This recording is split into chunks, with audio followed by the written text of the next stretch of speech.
Hello again from Fired Up. I'm your host for the show, Bob Irwin, broadcasting from Rigel Studios here in Las Vegas, Nevada. This show is about guns, related politics, and self-defense issues.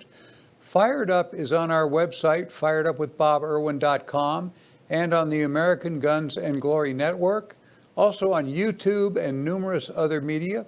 A new show is posted every Thursday at 5 p.m. Pacific Time. The audio feed is rebroadcast for radio listeners Saturdays at noon on the Nevada Talk Network.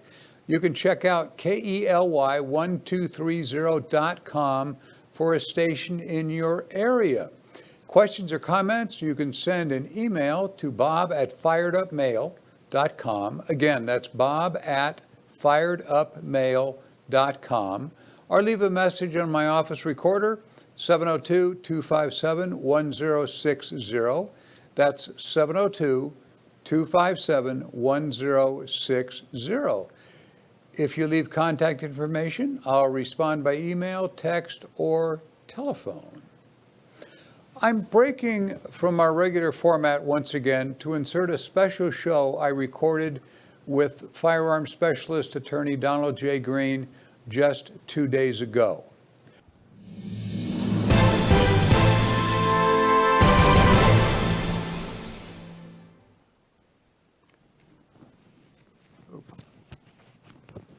Good afternoon. This is Bob Irwin. You know me from Fired Up with Bob Irwin. Today we have a special report on significant court case involving the Second Amendment and statutory laws that have had and will have national importance. We are living in an unprecedented time. We are in the midst of the COVID-19 crisis, as you all know.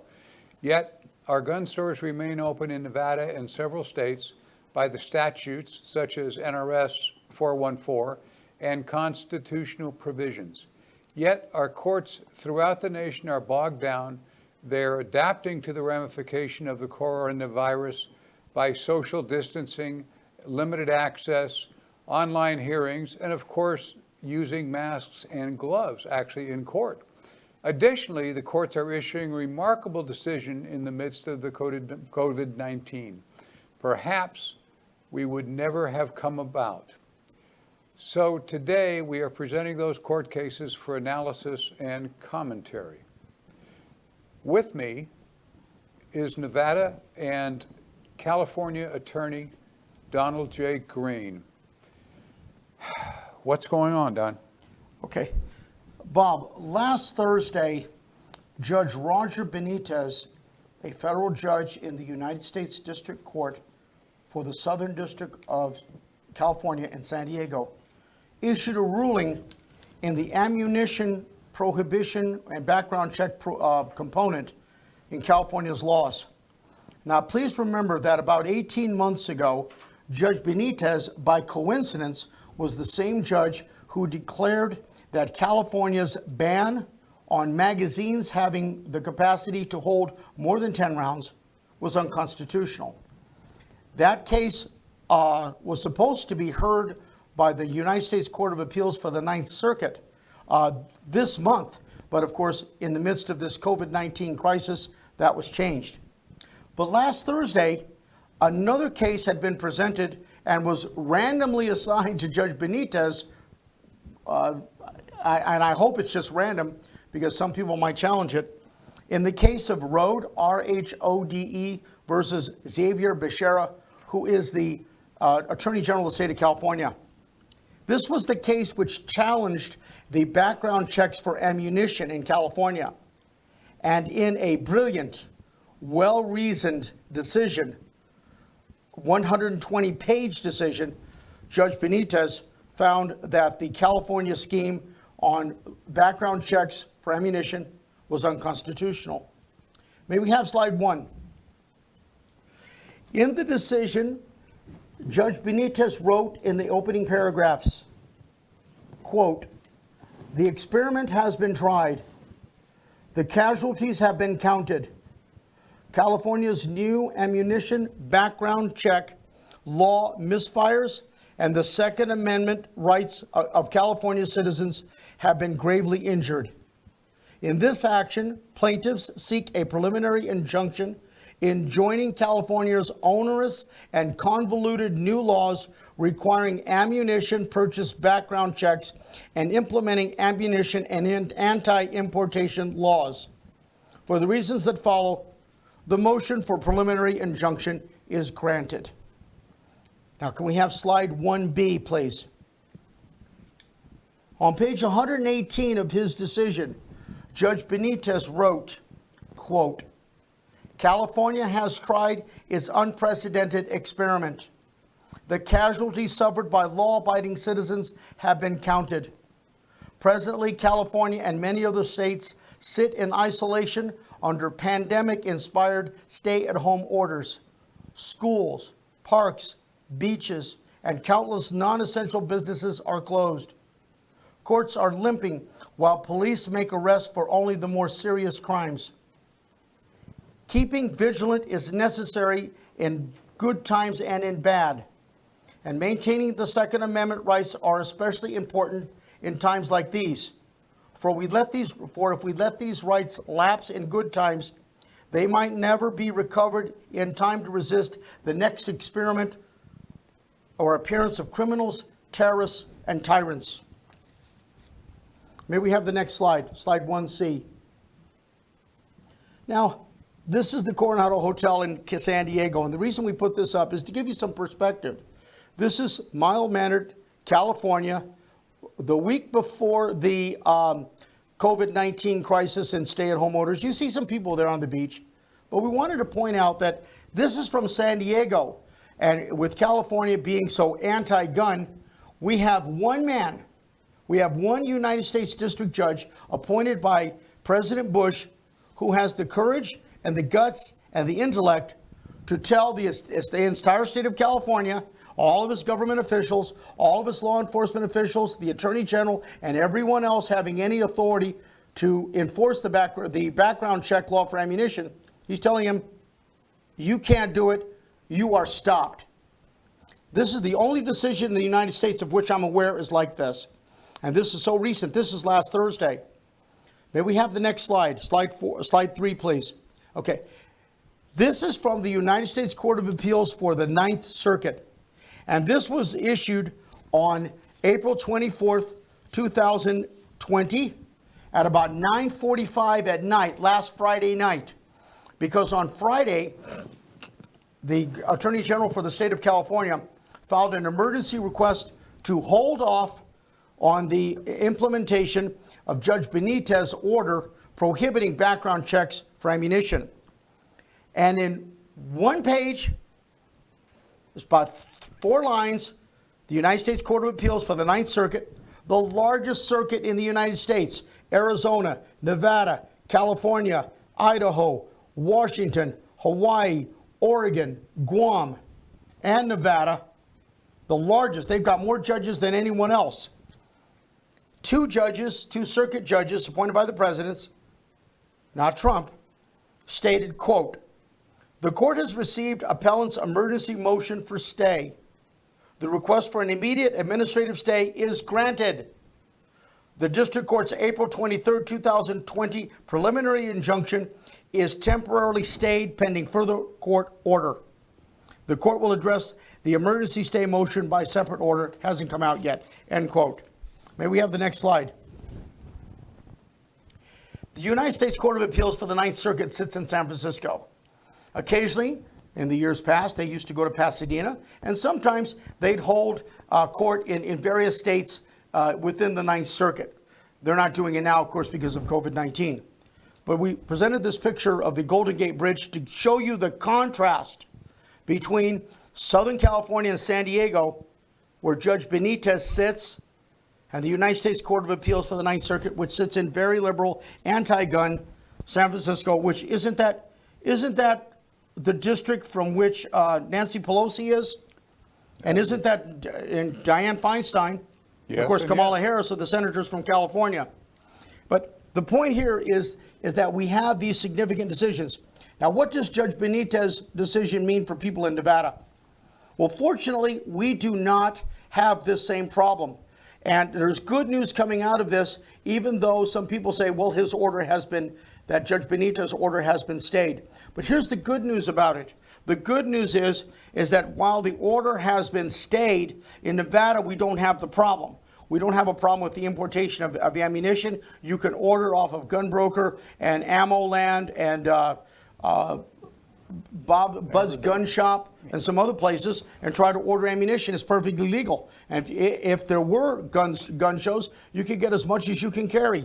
We don't have these provisions. So the stay of Judge Benitez's order is only based on California's law. Now, will Nevada judges, federal judges, try to bring this up? If, let's say, the state of Nevada tries to halt gun sales, they can try, but it's not going to work. Why? Because we have a specific Nevada statute, and we've talked about that in an earlier emergency broadcast just a few weeks ago. And we have NRS 414.151, which says that the governor of this state, in exercising his emergency powers, is prohibited from taking any action against the ownership, possession, sale of any firearms, ammunition, or components.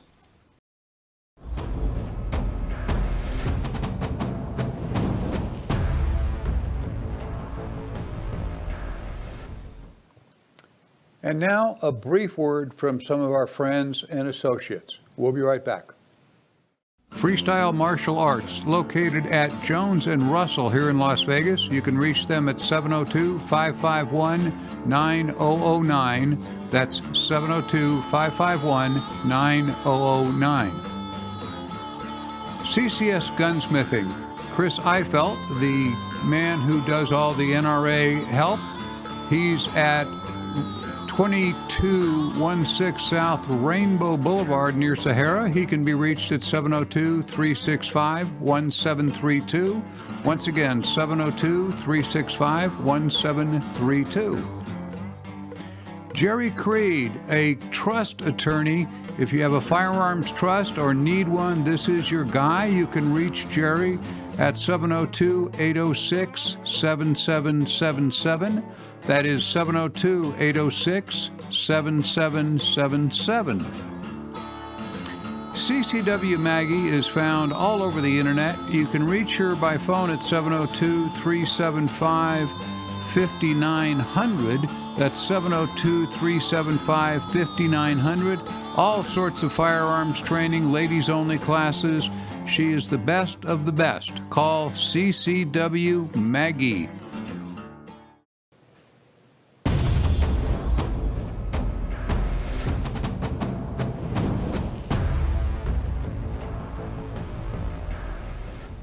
May we have the next slide, please? Now, yesterday, the United States Supreme Court issued yet another, it's not a groundbreaking decision, it's a procedural decision, and even the NRA has said, oh, it's a blow to gun rights. It is not. And MSNBC, CNN incorrectly pointed out that this decision was authored by members of the Supreme Court. It is not. It's called a per curiam decision. And this decision is like one page. And it says that in the New York Rifle and Pistol Association, which challenged New York's laws to prohibit the types of transportation of firearms into cities and across the state. Originally, they were seeking an injunction to prevent that from being enforced. It went up to the Supreme Court once they lost. And the Supreme Court issued its ruling yesterday, not on the merits, but on a time-honored tradition and rules of the United States Supreme Court on the grounds of what's known as mootness.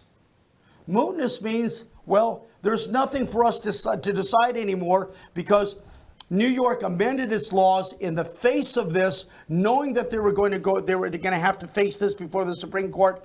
And the law itself now doesn't require this onerous anti-transportation of firearms laws. So the Supreme Court said, well, there's nothing for us to decide. It's moot. It's no longer effective. And they sent it back to the lower courts for resolution. Justice Alito, if we have that slide, please, coming up. That's slide 3. No, the one before, slide. Okay, there we go. Justice Alito took the opportunity to point out that that the U.S. Supreme Court should have decided on the merits, but the United States Supreme Court did not decide on the merits. So the National Rifle Association analysis of this case is correct. Although it looks like a Second Amendment case, it feels like a Second Amendment case, it smells like a Second Amendment case, it is not a Second Amendment case. It will go down in the books, and they're going to be teaching this in law schools, not as a Second Amendment, but as a procedural point made by the U.S. Supreme Court that we can only decide cases and controversies. Because New York amended its law, there is no longer any case, there's no longer any controversy. And Bob, can you tell us a little bit about what you see in the transportation? Are there any transportation issues in Nevada when we have firearms? No, they're really not. You're allowed, we are a pretty good state. We've got some of the gun shops are making people wait in line and practice social distancing and so on. But in reality, interesting, I had a call from a youngster the other day that wanted to, when I asked me some question, and we got involved on the phone in him talking to me about, he was from New Jersey, and he wanted to buy another gun, and he went to a gun shop, and they said they filled out the form, and they did the electronic background check, and the guy said, okay, when do I have to come back to get the gun? And the clerk at the store said, here's your gun. Welcome to America. Yes. And so what have you heard from your law enforcement sources concerning what is happening with the background checks being bogged down in Nevada, and what the sheriff might be trying to help people with the concealed weapon permits? Well, the sheriff has taken the position that if your permit is expired or about to expire, they've added time for them to get the permit done because they're short on clerks and this and that. The fingerprint area is closed at the moment. So they just basically expanded. If your permit has expired, it hasn't expired. They've basically added time to it. It's a little more complicated than that, but your permit is still good. And they're adding until they get caught up. As we know, Fingerprint Bureau is closed now. You can't get prints. That's the same rule applies to other people who need work cards and so forth and can't renew. The sheriff is being very helpful with that, with their policies. And it's not your fault if your work permit expires or your permit expires. So he just simply extended it. That doesn't include doing criminal acts while you have your gun, but your permit is valid and has all the rights that are issued initially. They're still there. Okay. Now, today's broadcast is like on the two cases before the U.S. Supreme Court, which we want to show why the people of the state of Nevada don't really have anything to worry about. What have you heard about any shortages of ammunition and where people can get ammo? The stores in general have ammo available. And we're not under that restriction. You're correct, and you can order it online and have it shipped to your house. There's a number of vendors doing that. Gunbroker has lots of it in stock, or their vendors do. And we're about to have another gun show, I believe, hopefully in June. And there should be ammunition available there if nothing changes, because we're simply not restricting ammunition purchase. Things are great in Nevada at this moment. And so our gun stores are open in Nevada. Gun stores are open in many states as essential businesses, and that is by virtue of the statute. And Sheriff Lombardo making that commentary just a few weeks ago, and you had sent me the YouTube briefing on that, where he said that based on 414, and that ended it. That was the end of the conversation. One question from a news reporter. He said the gun stores are open pursuant to 414. Next question. Yep. So have you heard of any closures of any gun stores other than the fact that they're out of stock? I've seen some of them are closed. I visited a couple of stores that were not open, and they were making appointments only to buy guns or buy ammunition. The ones that I went to were open, And there are some that are closing. I don't know why. They weren't making any money, and this is a good excuse. I don't know. The gun store where I used to be the boss is open. They're using social distancing. They have eliminated their classes for concealed weapons, including the renewal classes again. And if your permit comes up for renewal, it's okay. But the range use is severely limited. But that's simply because of other issues that they have to do the social distancing and wear masks and so forth, and that's really difficult on the range to go through that system. But they are, for all practical purposes, they are open and operating as normal. Okay. Bob, I saw a memorandum issued by Sheriff Lombardo. It was right at the end of March, beginning of April, said that that concealed weapons classes could go forward, providing that they practice social distancing. And why do you think that the sheriff, when they originally canceled concealed weapon classes, why do you think the sheriff reversed that in a memorandum saying that they could now go through concealed weapons classes? Joe and I have been friends for a lot of years, and that is not to say I agree with everything that he does, but he's in a horrible position with this type of decision. And he is a believer in the right to keep and bear arms. And he doesn't feel, in my opinion, he does not feel that with the crime rate has gone up, our burglaries now are turning into home invasions because everybody's home. We were just a few days ago, a neighbor of ours, their ring went off and alerted my ring system that there was a prowler in his backyard, directly over the fence from where I was. The crime rate is up, domestic violence is up.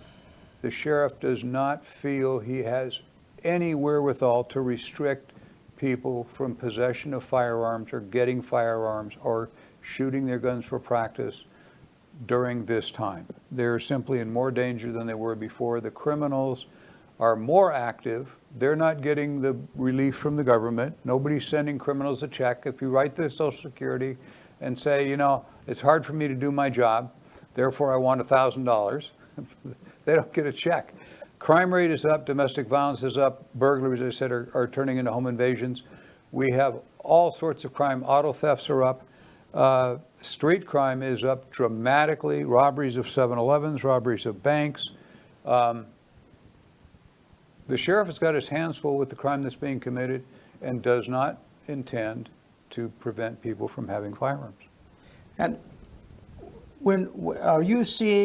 are you getting more calls from people, because people trust you after all these years, not for legal advice, but for practical advice? Are you getting calls from first-time gun owners who have been referred to you, and they say, you might want to call Bob because he'll know about firearms and some self-defense issues, and he may know about some gun stores? Well, I have had a few of those, and I'm sending them generally to Battlefield Vegas, where they sell my books and things. But all the major gun shops are open, and if you've got somebody behind the counter that is knowledgeable, a lot of them have curtailed their business simply for self-preservation. They're too afraid of customers walking in, not wearing face masks and so forth. We had a lot of people that are avoiding the simple distancing, and they don't want to have the guy set his gun on the counter when he's been fiddling with it and then pick it up and so forth. They're practicing social distancing, and some of them are most guys that own gun shops are in their 60s and 70s, and we're all targets for this. So we're being a little more careful than normally, but those are personal decisions, not based on gun laws that the sheriff or anybody else is enforcing in Nevada. In your closing remarks, can you address whether the future is now on how we're going to be operating with gun stores and ammunition sales? Yeah, I believe all of this will come back to relative normal. I've seen a couple of doctors that are on TV a lot saying, we'll probably never shake hands again as a social custom anymore. And, we'll go back to the salute, which was to raise the visor on your helmet to show the guy who you were and that, he didn't mean combat. I suspect there will be social distancing that will take quite a while to come back into normal course. It's going to take the public a long time to get used to what they're talking about as being the new normal. I think this will be with us for a while. The youngsters are the first ones that are going to quit doing that, and us old vulnerable guys with secondary health problems, who over 60 doesn't have a secondary health problem? Name one. We all do. So we're all going to be more careful. I was going to mention it has caused my wife and I we're at home together now, we're the same age, and it has given her opportunity to go over in great detail all of the boneheaded things that I've done for the last 7 or 8 years.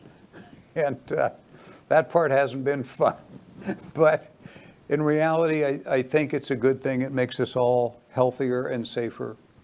I would think we will come out of this 100%. I believe the economy will come back 1,000%.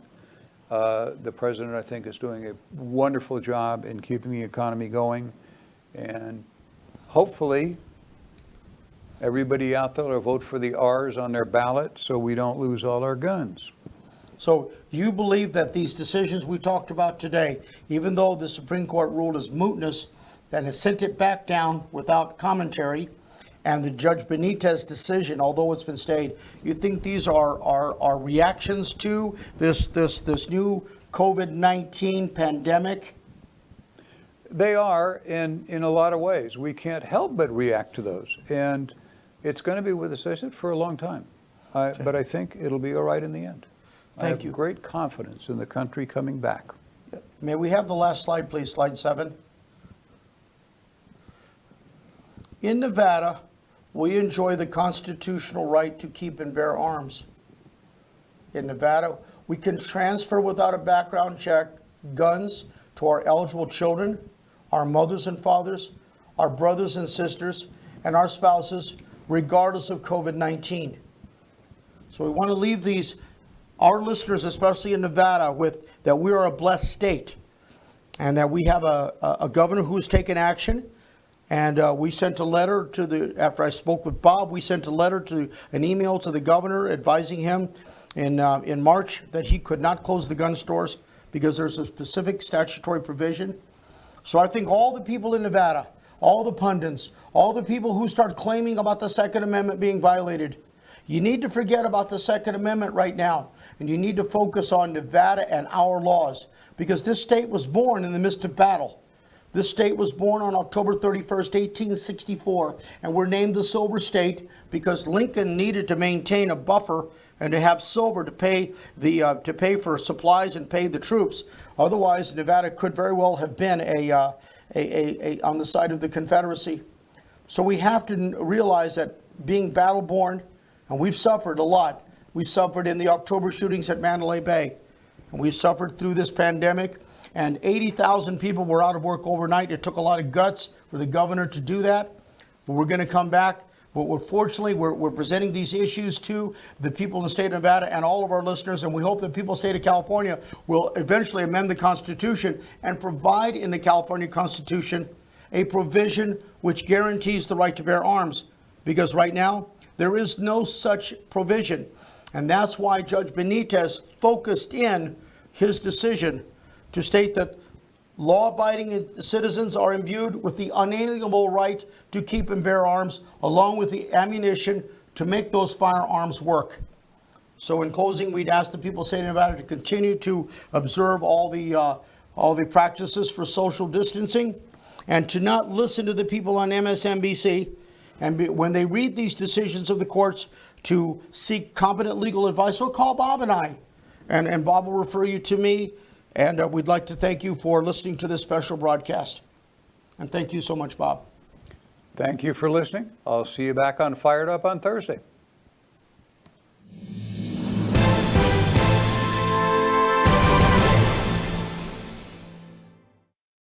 You can check out all our recent shows at firedupwithboberwin.com. It contains several dozen recent episodes.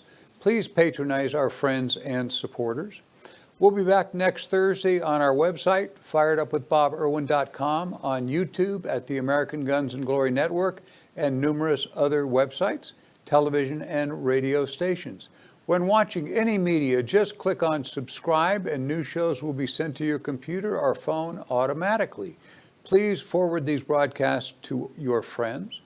Our logo merchandise, hats, shirts, books, are available at Battlefield Vegas, just behind Circus Circus on the Las Vegas Strip. And remember, the audio portion is repeated on the Nevada Talk Network all across Nevada on Saturdays at noon. You can check out all the stations at KELY1230.com. Thanks for listening, and thank you for supporting Fired Up. Have a good day.